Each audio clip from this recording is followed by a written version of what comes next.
Let's do it. So, unemployment or employment is the topic for today. First, a quote, always good to begin with, and this one is particularly wonderful. Nay, take my life and all, pardon not that. You take my house when you do take the prop that doth sustain my house. You take my life when you do take the means whereby I live. Shakespeare's so good. Any guesses? Which play? Which character? This is Shylock from Merchant of Venice. But it does kind of get to the heart of why employment or unemployment is so important to people.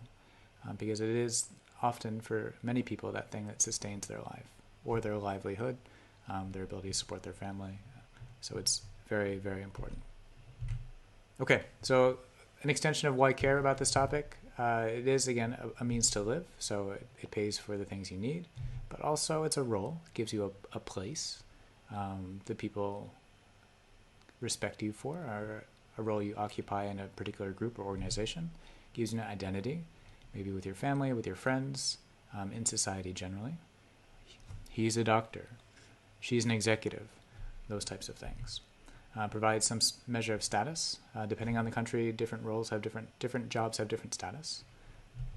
It's a place to make friends. You spend a lot of your time at work, so hopefully you enjoy those people that you are working with.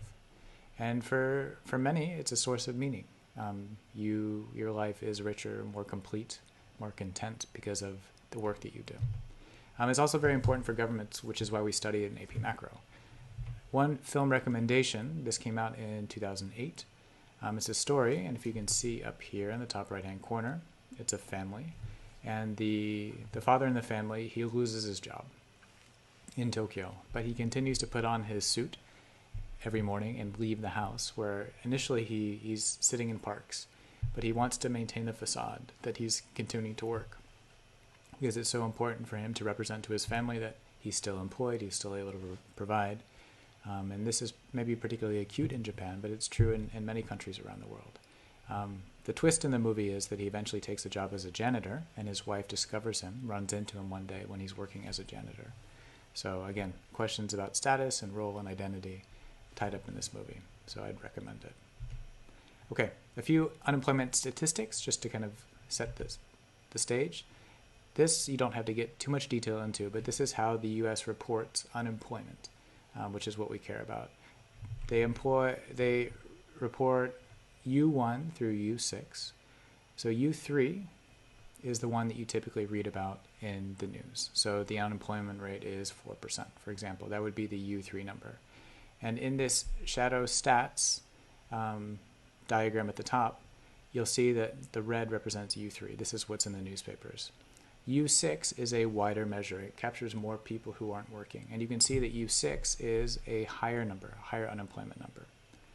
And then if you look a little bit further, this blue line is by a economic consultancy called Shadow Stats. And Shadow Stats is a consultancy that uses older methods.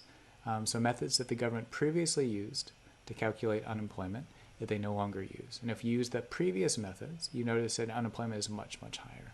And of course, this spike is COVID related, but there is a difference between the unemployment being reported as 15%, which it was in the media, and then being potentially 35 or 36%, because that's a substantial number of people out of work. So governments also have a vested interest in knowing what the numbers are and maybe presenting the right numbers to their population, because if too many people are unemployed and too many people know about it, then there could be great dissatisfaction, social unrest, protests, riots, things of that nature. Stepping sideways a little bit, Thailand is notorious for having a very low unemployment rate. I'm not going to go into the reasons why, but here there's an article from the Bangkok Post about 5 years ago that goes into some of the reasons, and if you were to click this diagram, it'll take you to a Bank of Thailand report where they go into some of the reasons why they think the unemployment rate in Thailand is so much lower than the US, even though they use the same methodology to calculate. So the unemployment rate at the end of December in Thailand, I believe, was 2%, which is substantially lower than the US, even though they're using the same methodology. All right, some definitions you need to know, and some calculations you need to be able to do. So the first one is population. Again, the number of people in a country. Hopefully this is something that you've been familiar with since at least elementary school. The labor force, the number of people in a country who are either employed or unemployed. And this is something highlighted in orange to indicate that you need to memorize this. So the labor force is equal to the total number of employed people and the total number of unemployed people. And together, they become the labor force. The labor force participation rate, the number in the labor force, so all the employed plus unemployed people divided by the number of working age population. So that each country defines this maybe a little bit differently, but it's usually any person above the age of 16 is considered to be working age. Of course, many of you will still be in high school. Many of you will still be in university at that point before you go and get your first job, but we define it this way.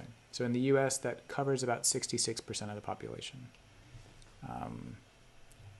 When you take the labor force divided by the working age population. So labor force participation rate about 66%. The employed means people who are older than 16 and they have a job.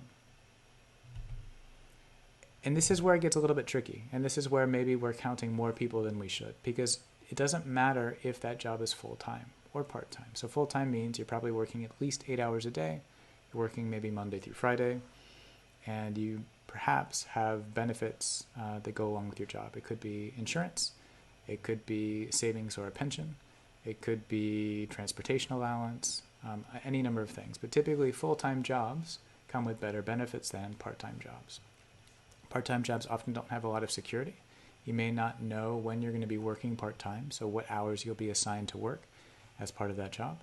But you'll notice that as long as they work at least 1 hour every 2 weeks, they can still count as employed, which for the person working 1 hour every 2 weeks, that's probably not very satisfying employment, and that's probably not paying them a lot of money.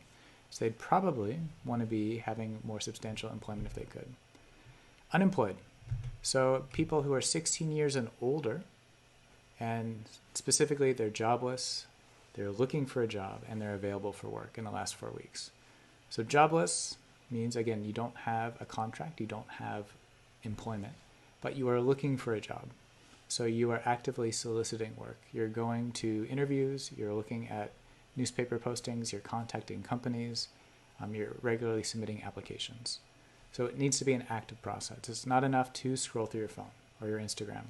It's not enough to simply look and see on a board what's there. And if you look in the speaker notes for this slide, you'll see I've included the actual more complete definition from the BLS, which is the organization in the US that tracks unemployment.